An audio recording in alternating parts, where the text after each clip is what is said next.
харьцангуй эрт бас тэтгүүрт гардаг эрт улс төрөөс бас буудаг ийм практик манай улсад байна шүү дээ тийм ээ. Тэгээд манай төрийн 3 өндөрлөг үеийн үед өмнөх ажиллаж исэн төрийн 3 өндөрлгүүдтэйгээ бас байнгын юм харилцаа холбоотой санаа оноог сонсдог. Тэгэхээр тэр бас тодорхой хэмжээнд өөр өөрийнхөө үед төрийн 3 өндөрлөгөөр ажиллаж исэн хүмүүсийн улс орныг хөгжүүлэхийн төлөө бас одоо хамаг болцоо, боловсрал, мэдлэг, хүч чадал бүх юмаа зориулдаг. Үнэхээр тэр хүмүүс эх орныхоо төлөө ажилласан байдаг. Тэгэхээр тэр хүмүүст амьдралын бүгд ажлын асар их туршлага хөндлөгдсөн байдаг. Тэгээ бид нэр арчлын замыг замнаад удаагүй агаар түмэн салдаа оноо зөндөө байсан. Тэгэхээр миний хувьд бол энийг тусгай үүрэг гүйцэтгэгчийн сайдаар төрийн 3 өндөрлөгөөр томилогдсон хүмүүсийг томилж ажиллуулж байгаа зөв гэж бодож байгаа.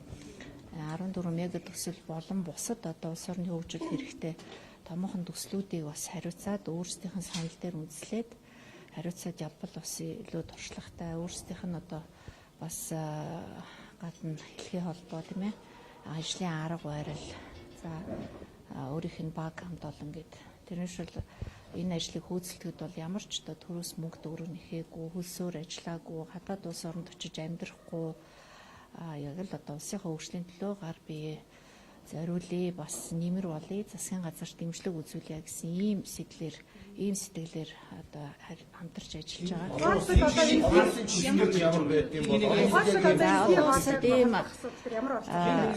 Одоо засгийн газрын бүрэн эрх төлөөлөгч гэж олон улсад байдаг. Монгол одоо ерөнхийлөгч юм уу ерөнхий сайд нь тусгай эрх өгөөд гадны улс орнуудад ажиллаулдаг нэг хэлбэр байна. За тусгай үүрэг гүйцэтгэгч элчин сайд бол гадаад харилцааны яамны дэргэд ийм албан тушаал байдаг.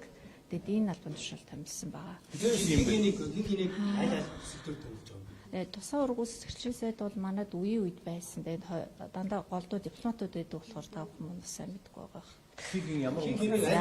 Жишээлбэл одоо тхий хоолой юу одоо эзлээгүй байгаа шүү. Ерөнхийдөө 12 хүн байгаа одоогийн байдлаар за тэгээд ямар тусал хариуцах уу гэдгийг эдийн засгийн хөгжлийн яам одоо өөрсөнтэй зөвшөлдсөд ерөнхий сайдтай зөвшөлдсөө эцлээ шийднэ. Зөв одоо бол ингээд ийм яриа хэлцээний замдаа л байгаа гэсэн үг.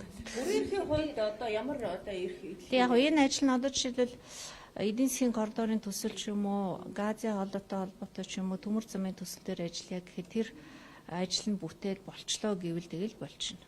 Тий. Өөрийнхөө төлөөлөгчтэй ажлыг одоо өмнөд үгүйсэн юм зүйлүүд байгаа юм. Жишээлбэл нийслэлээс Японд суугаад гэдэг юм уу энэ бас төлөөлөгч. Энэ биш энэ тэр чи өөр шүү. Нийслэл бас Монгол улсыг гадаадд төлөөлж байгаа хүмүүс шүү дээ. Тий, нийслэлийн асуудлыг та явах юм аа. Нийслэлээс асуу дипломат эрх хямдтай бол биш байгаа. За би хурлаасаа гарч ирээ яриад хөө. Өнгөрсөн 30 жилийн хугацаанд өнөөдөр одоо энэ авилгаар албан тушаалын улс орны хөгжид муу явж байна. Тэрийг өдөржсэн үндэсний аюулгүй эдийн талчсан хүмүүсийг одоо дахиад энэ албан тушаалд нэг зөв энэ хүмүүс чинь орны өнөөдрийн байдлыг өөрсөн хүмүүс гол үсэж байна. Гэхдээ одоо яг тэгж хэлж бас болохгүй. Би түрүү хэлсэн.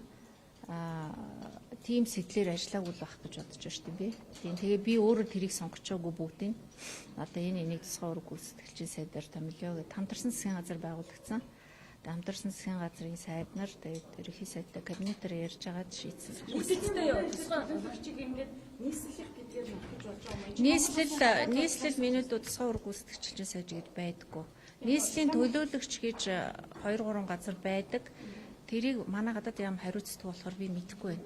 Хаана яг ямар дипломат ирэх юм олгож байгаа байгууллага л хариуцна гадаад харилцааны. За нийслэлийн манай яам хяналттай байхгүй нийслэл өөрөө хяналт тавина.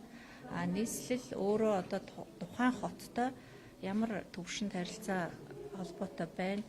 Хоорондоо ярьж байгаад бас тийм төлөөлөгч тодорхой хугацаанд томилж ажиллахыг бол үсэх. Тэр одоо томилогдсон тусгай үүргийн элчин сайдууд нь бүтцийн хувьд ямар байгаа вэ? Эсвэл одоо ганцаараа байна уу? Эсвэл ажлын албатай байна уу? Төсөвт ер нь үгүй ямар ч ажлын алба байхгүй, ямар ч туслах зөвлөгөө байхгүй, ямар ч унаа тэрэг байхгүй бүх юм өөрсдөө хариуцж байгаа. Тэгэхээр тэр хүмүүс нь ер нь хэр өвдөд ажиллах вэ? Одоо харъя. нийслэл За чи нөгөө хурал руу орё. Баярлалаа.